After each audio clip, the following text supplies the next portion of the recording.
ஆளுநர் மாளிகையில் நடைபெற்ற விழாவில் செந்தில் பாலாஜி, கோவி செழியன், நாசர், ராஜேந்திரன் ஆகியோர் அமைச்சர்களாக பதவியேற்பு.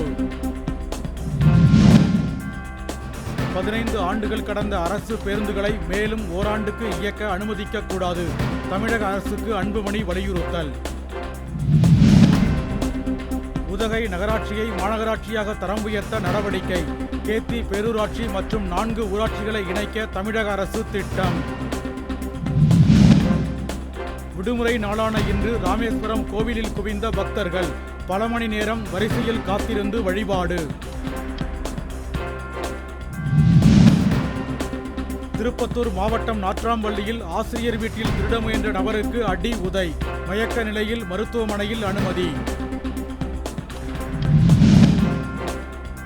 ஓசூர் மாநகராட்சிக்கு உட்பட்ட RR நகர் பகுதி மக்கள் அடிப்படை வசதிகள் கோரி வீடுகளில் கருப்பு கொடியேற்றி போராட்டம்.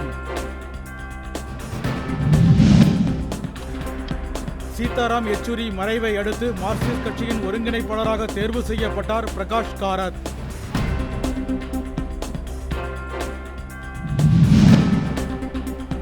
ஈரோடு, திருப்பூர், தேனி, மதுரை, விருதுநகர், தென்காசி உட்பட 13 மாவட்டங்களில் இன்று கனமழை பெய்ய வாய்ப்பு.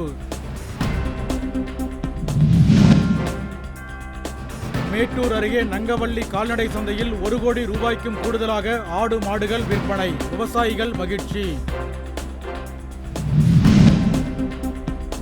இந்தியா வங்கதேசம் இடையிலான 5 நாள் மட்டைப்பந்து போட்டியின் 3வது நாள் ஆட்டம் கனமழை காரணமாக ரத்து.